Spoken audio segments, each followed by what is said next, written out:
साथियों, आज की इस वीडियो में हम लोग कक्षा 8वीं का गणित प्रश्नावली 5.1 को हल करेंगे। ठीक है, इससे पहले वाली वीडियो हम लोग बना चुके हैं, प्ले लिस्ट में जाकर वो वाली वीडियो आप लोग देखें। ठीक है, तो देखिए ये जो प्रश्नावली है, ये चैप्टर है, ये क्या है, वर्ग पर आधारित है। ठीक है, तो इसको करने से पहले जान लेते हैं वर्ग क्या है। ठीक है, तो देखिए वर्ग की अगर हम परिभाषा को देखें तो देखिए किसी संख्या को उसी संख्या से गुणा करने पर प्राप्त गुणनफल उस संख्या का वर्ग कहलाता है। ठीक है, ये इसकी बेसिक सी एक परिभाषा हो गई। जैसे अब इसको करते हैं कैसे, जैसे ये आपके पास में मैंने लिखा, देखिए 2। अब 2 के ऊपर यहाँ पे क्या लगा दें, इस तरीके से लगा दें। ठीक है ना, तो ये 2 का वर्ग कहलाए। क्या कर रहे हैं हम, 2 का वर्ग।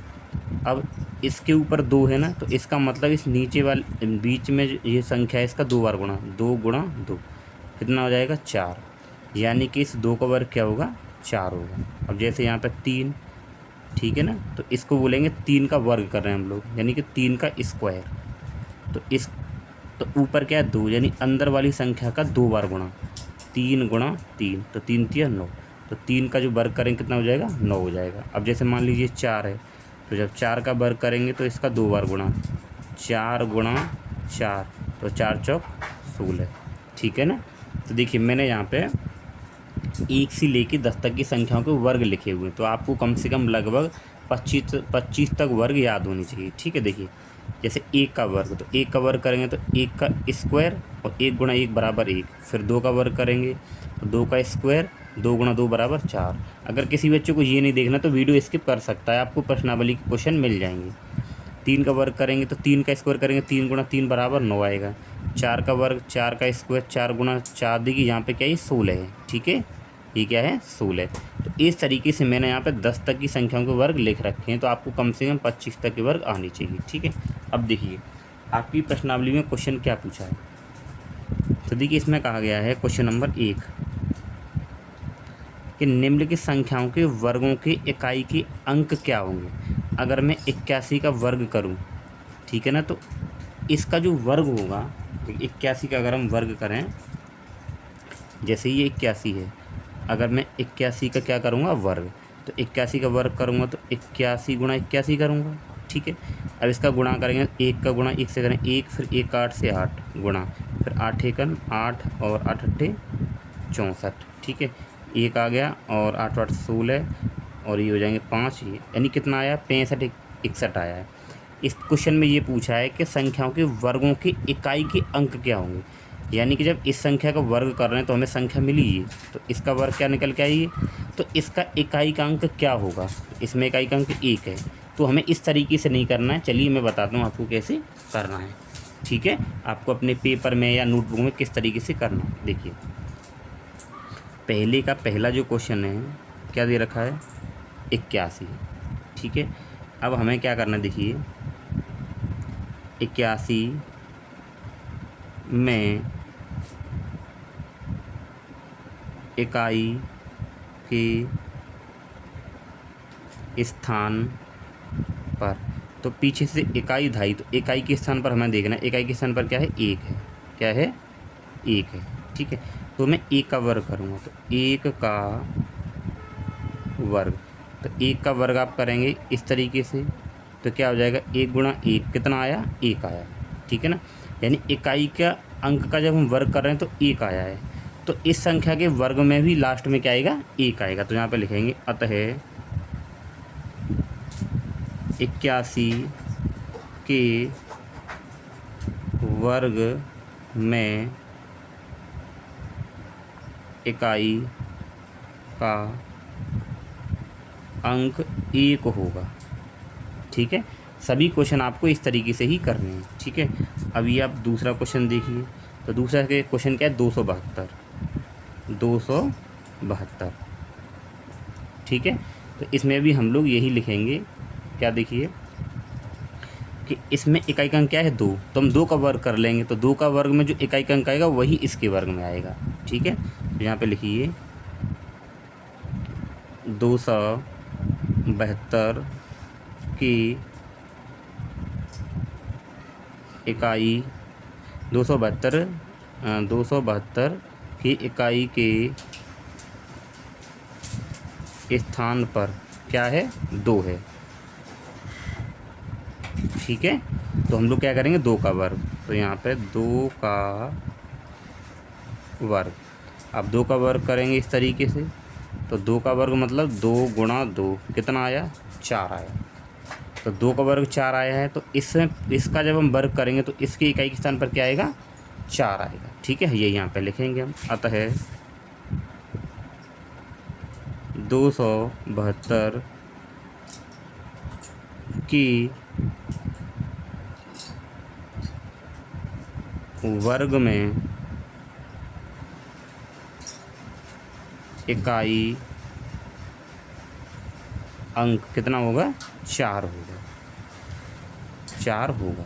यानी आपको इस तरीके से पूरे क्वेश्चन ये करने हैं। ठीक है, अब चलिए इसमें क्वेश्चन दे क्या दे रखा हमें, 700, देखिए हमें क्वेश्चन दे रखा है 799 तीसरा, तो हम लोग करेंगे 799। तीसरा हमारे पास में 799। अब इसमें इकाई के स्थान पर क्या है, 9 है, तो हम 9 का वर्ग कर लेंगे। ठीक है, यहाँ पे लिखिए 799 में इकाई के स्थान पर, इकाई के स्थान पर क्या है, 9 है, 9 है, तो हम लोग इस 9 का वर्ग करेंगे। ठीक है, 9 का वर्ग, तो 9 का वर्ग करेंगे, देखिए 9 का वर्ग इस तरीके से करते हैं, और 9 गुणा 9 करेंगे तो कितना आ गया, 81। अब इसमें 2 डिजिट आएंगे, तो हमें 2 तो नहीं लेनी, हमें सिर्फ इकाई का अंक लेना है। तो क्या आया है, 1 आया है, तो जब हम इसका भी वर्ग करेंगे तो क्या आएगा, 1 ही आएगा। अब यहाँ पे लिखेंगे, अतः जब 2 संख्या आएंगी वर्ग करने पर तो आपको 2 नहीं लिखनी, केवल आपको इकाई का अंक ही लिखना है। अतः 799 की वर्ग में इकाई का अंक 1 होगा।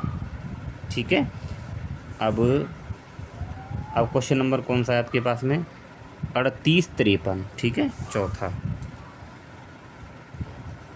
क्वेश्चन है 3853। तो यहाँ पे इकाई के स्थान पर क्या है, 3 है। ठीक है, तो यहाँ पे लिखिए आप लोग 3853 में इकाई के स्थान पर कितना है, 3 है। ठीक, तो हम लोग क्या करेंगे, 3 का वर्ग करेंगे,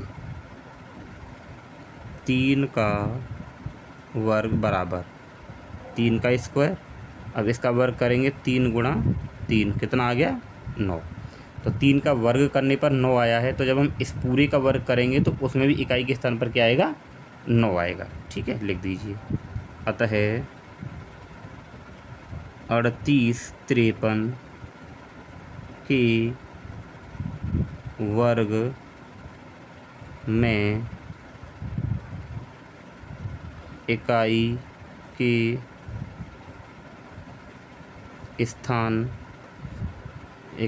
स्थान पर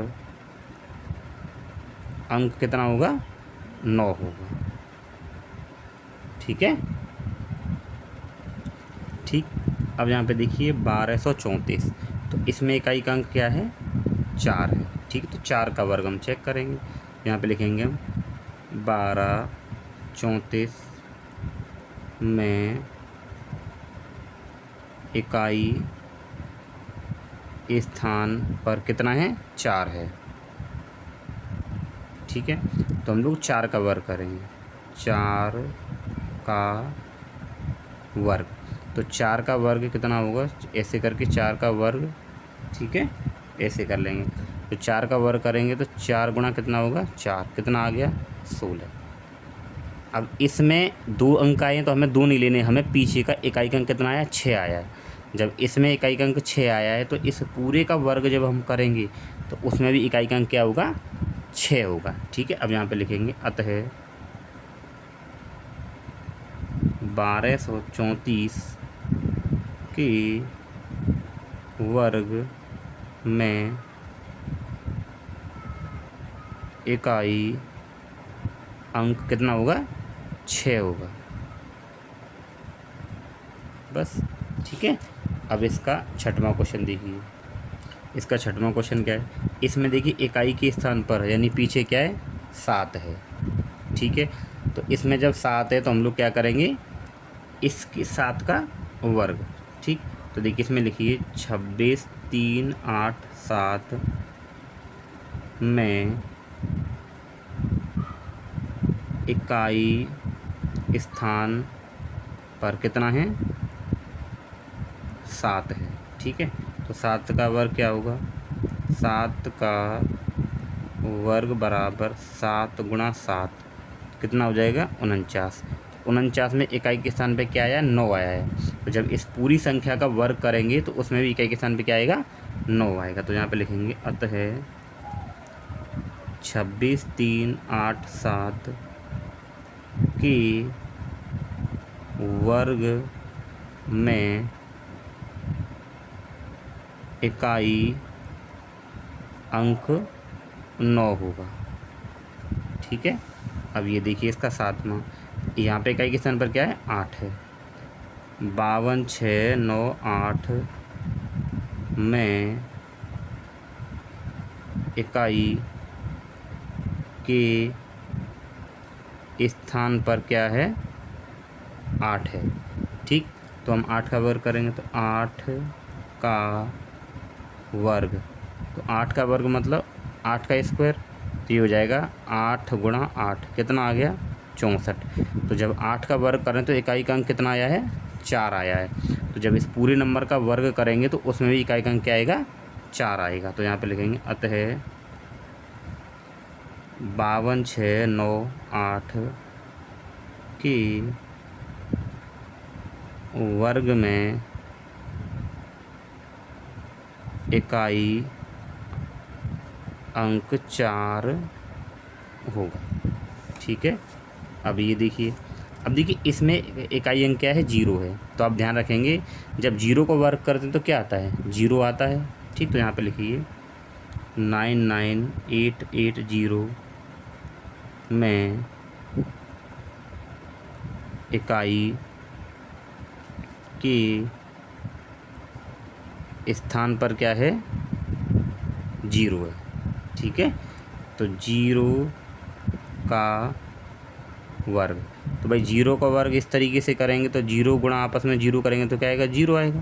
तो जब इस संख्या का भी वर्ग करेंगे तो उसमें भी इकाई के स्थान पे क्या आएगा, 0 आएगा।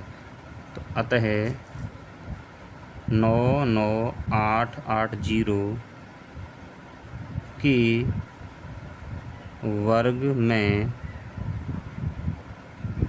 इकाई अंक 0 होगा, ठीक है। अब इसमें देखिए, इसमें इकाई का अंक क्या है, 6। तो यहाँ पे आप लिखिए 12 7 9 6 में इकाई के स्थान पर 6 है, 6 का वर्ग, तो 6 का वर्ग यानी कि 6 स्क्वायर इस तरीके से, और 6 गुणा 6 कितना आया, 36। तो इस 36 में इकाई का अंक कितना आया, 6। जब यहाँ इकाई का अंक 6 आया तो जब हम इस पूरे का वर्ग करेंगे तो उसमें भी इकाई के अंक पे क्या आएगा, 6 आएगा। अतः 12796 के वर्ग में इकाई अंक 6 होगा, ठीक है। तो देखिए अभी इसमें इसका ये लास्ट क्वेश्चन है, देखिए 5555, ठीक है। इसमें इकाई का अंक क्या है, 5। तो यहाँ पे लिखेंगे 5555 में इकाई स्थान पर 5 है, ठीक है। 5 का वर्ग बराबर यानी 5 का स्क्वायर, और 5 गुणा 5 कितना हो गया, 25, ठीक है। तो यहाँ पे इकाई का अंक क्या आ रहा है, 5 आ रहा है। जब इस पूरे नंबर का वर्ग करेंगे तो उसमें भी इकाई के अंक पर क्या आएगा, 5 आएगा। अतः 5,555 में 5,555 की वर्ग में इकाई अंक 5 होगा। तो साथियों दूसरा प्रश्न क्या देखिए, निम्नलिखित संख्याएं स्पष्ट रूप से पूर्ण वर्ग संख्या नहीं है, इसका कारण दीजिए। ये कह रहा है कि स्पष्ट रूप से पूर्ण संख्या इनमें से कोई सी नहीं है, इसने पहले से बोल दिया है, लेकिन क्यों नहीं हमें उसका कारण देना है। तो देखिए इसको जानने के लिए आपको कुछ नियम है वो याद रखने, ठीक है, और आप इनका स्क्रीनशॉट ले लेंगे तो आपके लिए बहुत अच्छा रहेगा। देखिए जो संख्याएं 0,1, 4, 5, 6 और 4 पर समाप्त होती है, यानी कि अगर किसी संख्या में इकाई के स्थान पर इनमें से अगर कोई अंक है तो वो संख्या पूर्ण वर्ग संख्या कहलाती है, ठीक है। दूसरा क्या देखिए, जो संख्याएं 2, 3, 7, 8 यानी कि अगर किसी संख्या में इनमें से कोई सा अंक अगर आएगा कहाँ पर, इकाई के स्थान पर, यानी बिल्कुल लास्ट में, ठीक है ना, पर समाप्त होती है, तो वे कभी पूर्ण वर्ग संख्याएं नहीं होती हैं। अगर किसी संख्या में इकाई के स्थान पर इनमें से अगर कोई अंक आएगा तो पूर्ण वर्ग संख्या होगी वो, अगर कोई अंक इनमें से आएगा तो वो पूर्ण वर्ग संख्या नहीं होगी, ठीक है। तीसरा देखिए, किसी संख्या में शून्यों की संख्या, अगर कोई संख्या है और उसमें अगर शून्यों की संख्या क्या है, सम संख्या हो। सम का मतलब क्या है, जैसे मान लीजिए ये लिख दिया मैंने, ठीक है, तो आप देखें इसमें शून्य कितना है, 1 है, तो 1 क्या होती है भाई, एक तो विषम होती है। तो अगर किसी संख्या में शून्यों की संख्या क्या हो, सम हो, यानी कि पीछे क्या है, अगर मान लो यहाँ पे 2 जीरो हों, ठीक है, अगर सम होगा तो वो संख्या पूर्ण संख्या होगी। अगर किसी संख्या में शून्यों की संख्या कैसी हो, विषम हो, विषम का मतलब मान लीजिए वहाँ पर कितने हों, 3 जीरो हों या 5 जीरो हों, तो वो संख्या पूर्ण संख्या नहीं होगी। तो आपको ये रूल बिल्कुल याद कर लेना है, ठीक है। चलिए हम इसका प्रश्न करते हैं। तो इसका मैंने पहला प्रश्न देखिए यहाँ पे ये लिख दिया है, ठीक है, ये दूसरा प्रश्न और इसका ये पहला प्रश्न ये लिखा है। ये पूछ रहा है, देखिए इस प्रश्न से पूर्ण वर्ग संख्याएँ नहीं है, इसका मतलब हमें रीजन कारण बताना है क्यों नहीं है, ठीक है। तो यहाँ पे लिखेंगे हम कि 1057 पूर्ण वर्ग संख्या नहीं है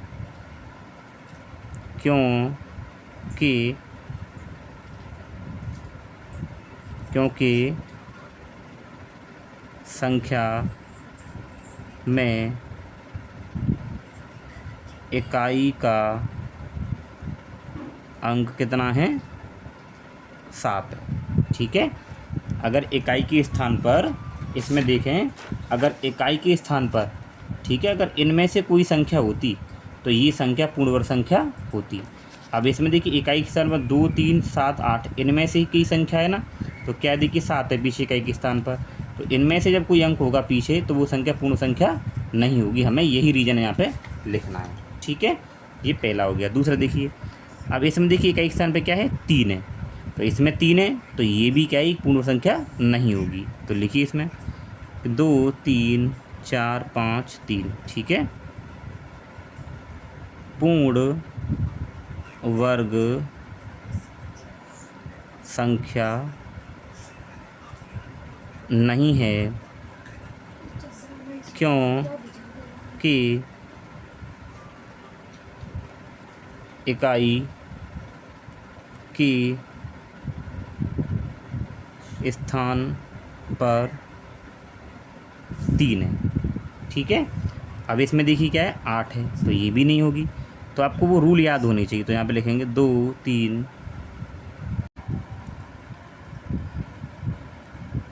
यहाँ पे संख्या क्या है देखिए, यहाँ पे जो आपकी संख्या है वो ये है, ठीक है। तो यहाँ पे लिखेंगे 7, 9, 2, 8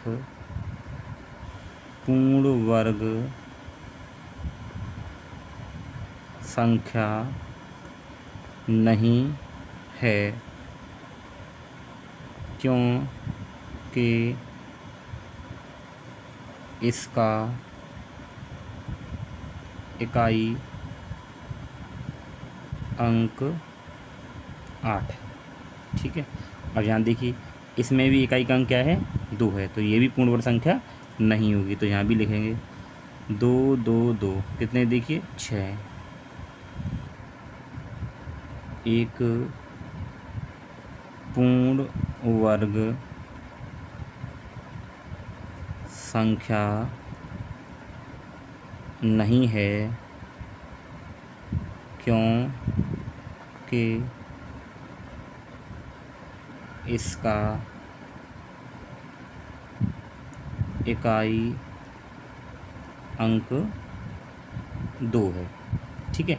अब देखिए ये वाला क्वेश्चन देखिए आप, यहाँ पे अगर देखें तो शून्यों की संख्या क्या है 3 है, शून्यों की संख्या 3 है, और 3 क्या होती है एक विषम संख्या होती है। तो मैंने आपको देखिए ये वाला रूल बताया था शून्य के लिए कि किसी संख्या में शून्यों की संख्या अगर सम होगी तो वो संख्या पूर्ण वर्ग होगी, ठीक है।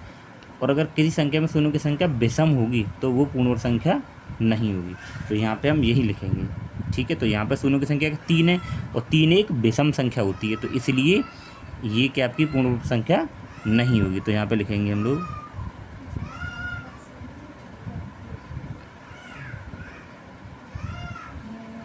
पूर्ण वर्ग संख्या नहीं है क्योंकि इसमें शून्यों की संख्या विषम है। समझ गए, ठीक है। अगर यहाँ पे 2 जीरो होते तो 2 तो क्या होती है सम संख्या होती है, इसलिए ये पूर्ण संख्या होती है, ठीक है। ये देखिए यहाँ पे लास्ट में क्या है 2 है, तो ये भी पूर्ण संख्या नहीं है, तो यहाँ पे लिखिए 8 9 7 2 2 पूर्ण वर्ग संख्या नहीं है। जो रूल बताए थे केवल आपको वो याद रखने, नहीं है क्योंकि इसका का मतलब इस संख्या का इकाई अंक क्या है 2 है, ठीक है। अब इससे देखिए आगे, तो यहाँ पे देखिए क्या आ रहा है 0 आ रहा है, लेकिन 0 आ रहा है तो 0 का मतलब ये होता है कि पूर्ण वर्ग होगी, लेकिन 0 की हमें ये गिनने कि वो कितने हैं, तो 3 0 हैं, तो 3 का मतलब क्या है विषम, यानी शून्यों की संख्या क्या है विषम है, तो इसलिए ये पूर्ण संख्या नहीं होगी। तो यहाँ पे लिखिए 2 2 2 0 0 0 पूर्ण वर्ग संख्या नहीं है क्योंकि इसमें शून्यों की संख्या विषम है, ठीक है। अब ये देखिए यहाँ पे अगर देखें तो हमें पीछे से देखने, अब जैसे अगर इसमें आप देखें 1 2 3, इससे मतलब नहीं, हमें पीछे लगातार 0 गिनने होते हैं। तो यहाँ पे भी अगर देखें हम तो पीछे 0 क्या है 1 है, तो 1 विषम संख्या होती है, तो ये पूर्ण संख्या नहीं है। तो यहाँ पे देखेंगे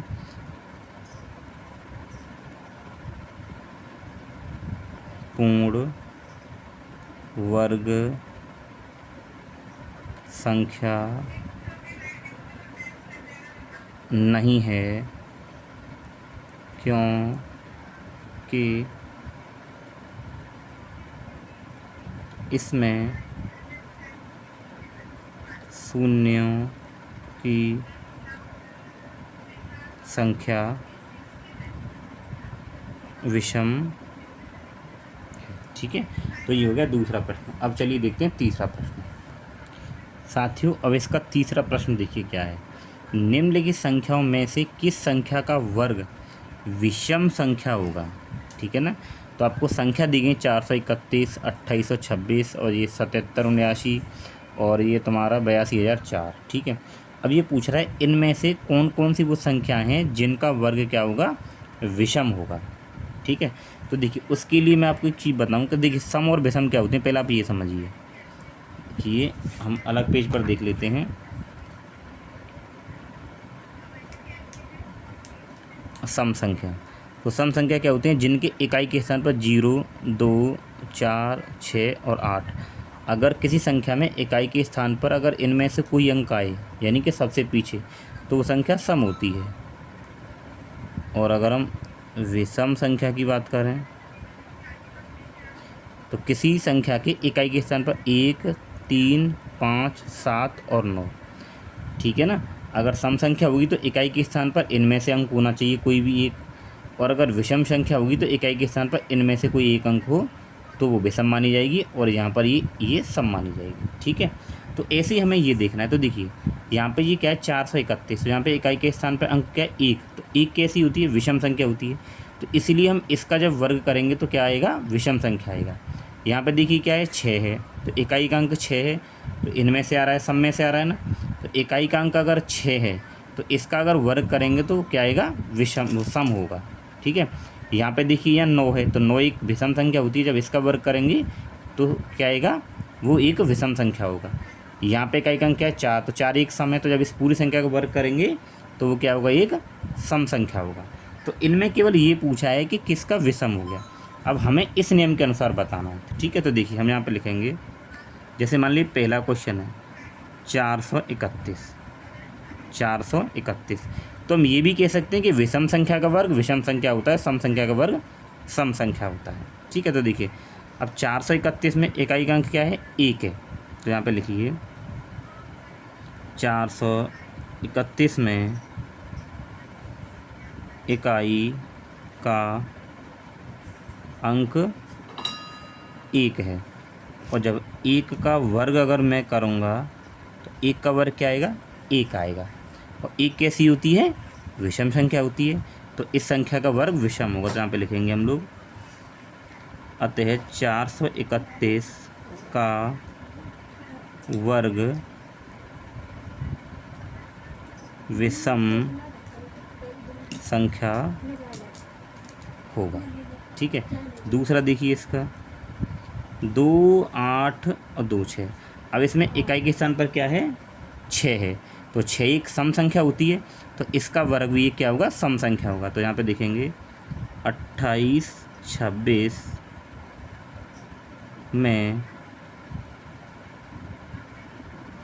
इकाई अंक क्या है, 6 है, इकाई अंक 6 है, तो 6 का वर्ग करेंगे आप, 6 का वर्ग, ये वर्ग, तो 6 का वर्ग क्या होगा, देखिए 6 6 36, तो इसमें इकाई का अंक क्या आ रहा है, 6 आ रहा है, तो 6 तो एक सम संख्या होती है, इसलिए इसका वर्ग भी क्या होगा, एक सम संख्या होगा। तो 28, 26 का वर्ग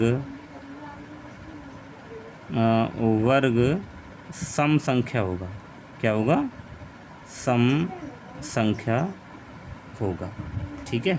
तीसरा देखिए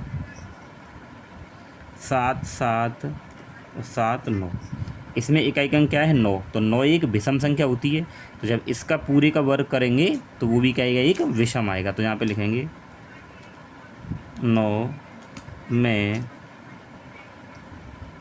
इकाई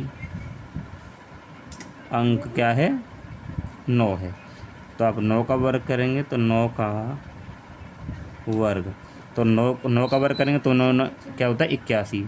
तो यहाँ पे आप पीछे देख पा रहे हैं 1 आ रहा है, तो 1 कैसा होता है, विषम होता है, तो 1 विषम है, यानी इकाई का अंक 1 है, तो वो क्या विषम है, तो ये पूरी संख्या का वर्ग भी क्या होगा, विषम होगा। अतः 7, 7, 7, 9 का वर्ग विषम संख्या होगा, ठीक है। चौथा देखिए क्या, 82,004, ये है, ठीक। इसमें इकाई का अंक क्या है, 4 है, ठीक है। या तो हम अब इकाई का अंक 4 क्या है, ये क्या है, सम संख्या है, तो इसका वर्ग भी सम होगा। फिर हम इसमें कैसे करेंगे, देखिए 82,004 में इकाई का अंक क्या है, 4 है। तो अब 4 का वर्ग अगर करेंगे तो 4 का वर्ग, तो 4 का वर्ग क्या होता है, 16। तो यहाँ पे ऐसे भी यहाँ भी देखें तो ये 6 भी तो एक सम संख्या है, तो जब ये सम है तो इसका वर्ग भी क्या होगा, सम होगा। अतः 4 पूरी संख्या का वर्ग सम संख्या होगा। ठीक है, अब देखेंगे प्रश्न नंबर 4। देखिए प्रश्न नंबर 4, निम्न प्रतिरूप का अवलोकन कीजिए और रिक्त स्थान भरिए। ठीक है, यानी कि आपको इसको अच्छे से एक बार देखना है और फिर ये देखना है कि इसमें हो क्या रहा है और वो हमें यहाँ पे भरना है। जैसे कि यहाँ 11, तो ये कह रहा है कि जो 11 है उसका जब वर्ग कर रहे हैं तो 11 गुणा 11, इसको हल करेंगे तो 1 का गुणा करेंगे तो 11, फिर 1 का करेंगे तो ये 11, तो 1 2 1, यानी कि 11 का वर्ग करने पर 21 आ रहा है। लेकिन ये आ किस तरीके से रहा है हमें वो देखना है। तो देखिए यहाँ पे 1 1 है, तो यहाँ देखिए यहाँ पे 1 और यहाँ भी 1, तो 1 यहाँ रख दिया और 1 यहाँ रख दिया। ठीक है, अब ये 1 1 है कितने हैं, 2 हैं, तो वो हमने बीच में रख दिया। ठीक, अब ये देखिए यहाँ 1 है और यहाँ भी 1 है, तो 1 यहाँ रख दिया, 1 यहाँ रख दिया। अब इसके अब 1 और 1 को जोड़ेंगे तो 2 आएगा, तो 2 हमें बीच में रखना है। अब 0 भी तो आ रहा है, तो जितने 0 हैं वो 2 के आगे, तो 1 0 2 के आगे और 1 0 2 के पीछे। यहाँ देखिए ये 1 और ये 1, तो 1 यहाँ रख दिया और 1 यहाँ रख दिया। अब 1 और 1 को जोड़ेंगे तो बीच में क्या रखेंगे, 2। अब इसमें कितने 0, 2, तो 2 के आगे 2 0 और 2 के पीछे 2 0। यहाँ देखिए ये 1 आ गया और ये 1 आ गया। ठीक है, अब देखिए 1 और 1 को जोड़ेंगे तो यहाँ पे 2 आ जाएगा, तो ये 2 लिख दिया। ठीक, अब इसमें 0 कितने, 1 2 3 4, तो 4 0 इसके आगे, 1 2 3 4, और 4 ही 0 2 के पीछे, 1 2 3 4। ठीक है, अब ये देखिए 1 यहाँ आ रहा है, 1 यहाँ, तो 1 यहाँ रख देंगे और 1 यहाँ। 1 और 1 को जोड़ेंगे तो क्या आ जाएगा, 2 होता है। ठीक है, अब इसमें कितने 0 हैं, 1 2 3 4 5 6, तो 6 0 2 से पहले 1 2 3 4 5 6, और 6 0 2 के बाद 1 2 3 4 5 6, तो ये इसका आपका उत्तर हो जाएगा। ठीक है, अब प्रश्न नंबर 5 देखिए, तो यहाँ पे जो 1 आएगा वो कितनी बार आएगा, 5 बार। देख 1 फिर 1 फिर 1 और फिर 1 और फिर 1। अब यहाँ सबके बीच में 0 भी तो था, तो 1 0 और यहाँ 0 यहाँ 0 और यहाँ 0। ठीक है, तो इसका क्या कर देंगे हम, वर्ग, क्योंकि वहाँ पे वर्ग था। ठीक है, ये बुक में दे रखा था, वर्ग में लिख नहीं पाया, इसका ये क्या हो जाएगा, आंसर हो जाएगा। ठीक है, अब प्रश्न नंबर 6 देखिए। अब यहाँ पे प्रश्न नंबर 6 देखिए क्या है, दिए गए प्रतिरूप का उपयोग करते हुए लुप्त संख्याओं को प्राप्त कीजिए। यानी कि देखिए हमें यहाँ पे एक लुप्त नंबर लिखना है, क्या आएगा, एक संख्या यहाँ लिखनी है, ठीक है ना, और एक संख्या यहाँ लिखनी है। ठीक है, तो ये संख्या हमें यहाँ पे लिखनी है। अब वो संख्याएं क्या क्या होंगी वो हमें यहाँ पे लिखनी है। ठीक है, देखिए यहाँ भी क्या आएगा, स्क्वायर यहाँ पे लगा हुआ है। देखिए हमको समझना क्या है, 1 का वर्ग, 2 का वर्ग, फिर 2 का वर्ग, फिर यहाँ पे आ गया 3 का वर्ग। देखिए क्या करेंगे, 1 का अब 2 से गुणा करिए, तो 1 का 2 से जब गुणा करेंगे तो 1 का गुणा 2 से करेंगे 2 आएगा, तो हमने 2 का वर्ग कर दिया और इसके आगे, इससे आगे वाले नंबर का वर्ग किया है। ठीक है, अब यहाँ देखिए 2 की गुणा 3 से करूँगा तो 2 तिया 6, 6 का वर्ग कर दिया, और 6 से आगे क्या आता है 7, तो 7 का वर्ग कर दिया। ठीक है, अब इसके आगे देखिए, अब यहाँ पे देखिए 3 चौक 12, तो ये 12 का वर्ग हो गया, और 12 से आगे एक नंबर बढ़ाएंगे तो 13 का वर्ग हो गया। यहाँ पे देखिए ये 4, तो गुणा करेंगे 4 पंजे 20, तो यहाँ तो क्या हो जाएगा 20, तो 20 का वर्ग, और 20 से आगे क्या 21, तो 21 का स्क्वायर हो गया। ठीक है, अब यहाँ पे देखिए ये 5 और यहाँ पे क्या नंबर रखूँ, तो यहाँ पे हमने गुणा करके देखा तो ये नंबर आया था, तो यहाँ भी मैं कितने से गुणा करूँगा, 30 आ जाए, तो यहाँ पे करूँगा 6 से, तो 5 6 30, 30 का वर्ग ये हो गया, और 30 से आगे एक नंबर क्या आएगा 31, तो 31 का वर्ग। ठीक है, अब ये देखिए 6 का वर्ग, 7 का वर्ग, और यहाँ पे क्या आएगा, तो इन दोनों का क्या करते थे ऊपर गुणा, तो 6 7 कितना आ जाएगा यहाँ पे 42, तो 42 का वर्ग, इससे आगे एक नंबर बढ़ाना है, कितना हो जाएगा 43 का वर्ग, तो ये आपका आंसर हो गया। ठीक है, अब प्रश्न नंबर 7 देखिए, देखिए प्रिय साथियों, अब यहाँ पे हमें प्रश्न नंबर 7 का सवाल यानी 7वां सवाल करना है। क्या है? योग संक्रिया किए बिना, यानी कि आपको इनको जोड़ना नहीं है और बिना जोड़े ही हमें बताना है कि योगफल क्या आएगा। ठीक है, इसके लिए एक छोटा सा मैं आपको एक सूत्र बताता हूँ। वो क्या? देखिए, जैसे 1 3 5 7 9, तो आप इन संख्याओं को गिनिए कितनी है। तो 1 2 3 4 5, तो ये कितनी है? 5, तो हम उसको n बोलेंगे। तो n बराबर कितना है? 5 है। यानी कि संख्याओं को जब गिनेंगे तो उसको हम बोलेंगे n, तो n बराबर 5 आ गया। अब आपको जब इनका स्क्वायर वर्ग, जब इनका आपको योगफल निकालना, तो आपको क्या करना है? इसका वर्ग कर देना है, यानी कि n का स्क्वायर।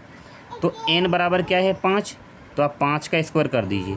तो जब 5 का वर्ग करेंगे तो कितना आ जाएगा? 25। तो यानी इन सभी को जोड़ेंगे तो कितना आएगा? 25 ही आएगा। देखिए 9 और 7 16, और 16 और 5 21, और 3 24, और 1 25 आ रहा है। ठीक है, तो आपको करना कैसे? देखिए, आप देखिए कितनी संख्या है? 1 2 3 4 5, तो आप लिखिए कि n बराबर कितना है? 5। अब हमें इनका क्या निकालना है? योगफल। तो योगफल के लिए हम क्या करेंगे? इसका स्क्वायर करेंगे, तो n स्क्वायर। तो n कितनी है? 5 है, यानी कि 5 का स्क्वायर। तो जब आप 5 का स्क्वायर करेंगे तो 5 पंजे 25, तो ये इसका आंसर हो जाएगा। इस तरीके से आपको करनी है। अब यहाँ देखिए, हमें इनका निकालना है स्क्वायर, यानी कि इनका योग निकालना है। तो पहले गिनिए, 1 2 3 4 5 6 7 8 9 10, कितने हैं ये? 10 हैं। तो यहाँ पे लिखेंगे हम n बराबर कितना है? 10 है। अब इनका योगफल निकालना है, योगफल। तो सूत्र क्या लगाएंगे? n square. तो n आपके पास में क्या है? यानी कि नंबरों की जो संख्या है कितनी है? 10। तो 10 का वर्ग करेंगे, तो 10 का वर्ग 10 दाड़े के कितने होते हैं? 100। ये इसका हो गया। ठीक है, अच्छा आगे देखिए। अब इनको देखिए कितनी संख्या है? 1 2 3 4 5 6 7 8 9 10 11 12, ये 12 हैं। तो यहाँ पे लिखेंगे हम n बराबर कितना हो गया? 12। अब इनका योगफल निकालना, तो यहाँ पे लिखेंगे योगफल। तो इसके लिए सूत्र क्या लगाएंगे? n square. तो n कितना आपके पास में? 12, तो 12 का वर्ग करेंगे। तो 12 का जब हम लोग वर्ग करते कितना आता है? 144। यानी कि आप 12 गुणा जब 12 करेंगे तो देखिए 2 दूनी 4, 2 एकम 2, गुणा 1 का करेंगे 2 और फिर 1, 4 4 1, कितना आ गया? 144। तो इसका योगफल कितना आ गया? 144। ठीक है, तो ये प्रश्न नंबर 7। यानी आपको संख्याओं को गिनना है, उसे n मान लेना है। तो n बराबर 5, या फिर उनका आपको वर्ग कर देना है, वही उसका योगफल होगा। चलिए इससे आगे वाला प्रश्न देखिए। अब दी 8वें का जो पहला प्रश्न क्या कह रहा है कि 49 को 7 विषम संख्याओं के योग के रूप में लिखिए। ठीक है ना, यानी हमारे पास में 49 दे दिया गया है और उसको हमें 7 विषम संख्याओं के योग के रूप में लिखना है। देखिए कैसे? जैसे ये हो गया 49 बराबर, अब पहली विषम संख्या क्या आएगी? शुरू से हमें लिखनी है। तो पहली विषम संख्या 1 आएगी, फिर 3 आएगी, फिर 5 आएगी, और फिर 7 आएगी, फिर 9 आएगी। अब कितनी हो गई? 1 2 3 4 5 हुई हैं। अभी हमें कितनी लिखनी है? 7। और 9 के बाद आएगी 11, और फिर क्या आएगी? 13। तो 1 2 3 4 5 6 7, तो इन सभी संख्याओं को अगर जोड़ेंगे तो कितना आएगा? 49 ही आएगा, वो उसने ये कहा। ठीक है ना, तो 49 को हमें 7 विषम संख्याओं के योग के रूप में लिखना था। तो मैंने सभी विषम संख्याएँ लिखी हैं, और ये कितनी है? 7 हैं। तो 1 2 3 4 5 6 7, और इनको अगर आप जोड़ेंगे तो 49 ही आएगा। ध्यान रखना, विषम संख्या ही आपको लेनी है और लगातार लेनी है। 1 के बाद 3, 3 के बाद 5, ये नहीं आप उसको बीच में छोड़ दें। ठीक है, अभी इसमें एक दूसरा क्वेश्चन और है, उसको देखिए। अब इसी में देखिए ये दूसरा प्रश्न इसका दे रखा है कि अब 121 को 11 विषम संख्याओं के योग के रूप में लिखना है। यानी कि यहाँ पे 121 बराबर, तो अब मैं 121 लाना है, हमें 11 विषम संख्या लिखनी है और क्रम से होनी चाहिए। देखिए पहले 1 आएगी, फिर कितना आएगा? 3, फिर 5, और फिर 7, फिर 9, फिर 11, और फिर 13। अभी कितनी? 1 2 3 4 5 6 7 हुई हैं। तो अभी लिखेंगे 13 के बाद कितनी आएगी? 15, और फिर 17, और फिर 19, और फिर 21। कितनी हो गई? देखिए 1 2 3 4 5 6 7 8 9 10 और 11 हुई ना? 11। यानी कि इन सभी को जब हम जोड़ेंगे तो 121 ही आएगा। उसने ये कहा था कि 121 को 11 विषम संख्याओं के योग के रूप में लिखना है। तो 1 2 3 4 5 6 7 8 9 10 11, ठीक है। तो ये इसका आंसर हो गया। अब देखिए इससे आगे वाला क्वेश्चन नंबर 9। देखिए प्रश्न नंबर 9 में क्या दे रखा है, निम्नलिखित संख्याओं के वर्ग के बीच में कितनी संख्याएं हैं। जैसे अगर हम 12 का वर्ग और 13 का वर्ग करते हैं तो उसके बीच में कितनी संख्याएं आएंगी। ऐसे ही 25 के वर्ग और 26 के वर्ग के बीच में कितनी संख्याएं आएंगी, ठीक है। जैसे देखिए अगर मैं 2 का वर्ग करूं और 3 का वर्ग करूं तो 2 का वर्ग कितना आएगा, देखिए यहाँ पे 4 और 3 का वर्ग 9। अब इनके बीच में कितनी संख्या आएंगी, देखिए एक 5 आएगा, 6 आएगा, 7 आएगा और 8 आएगा। तो कितनी संख्याएं आ रही हैं इसके बीच में, कुल 4 संख्याएं आ रही हैं, ठीक है। अब हमें ये किस तरीके, अब ये तो आप समझ गए होंगे कि उसने पूछा क्या है। जैसे अगर मैं 12 का स्क्वायर करूँ तो कितना आएगा 144, और यहीं मैं अगर 13 का वर्ग करूँगा तो आएगा 169। अब इसके बीच में तो देखिए बहुत सारी संख्या आ रही हैं, तो अब इनको हम इस तरीके से लिखेंगे तो क्वेश्चन बहुत बड़ा हो जाएगा। तो इसको हमें ऐसे नहीं करना है, इसके लिए मैं आपको सूत्र बता रहा हूँ, ठीक है। वो क्या है, देखिए इसके लिए आपके पास ये सूत्र है कि एन स्क्वायर व एन प्लस 1 का होल स्क्वायर, यानी कि इनके बीच में संख्या 2n। तो मैंने आपको ये बताया, ठीक है। देखिए जैसे ये 2 और वह 3 है।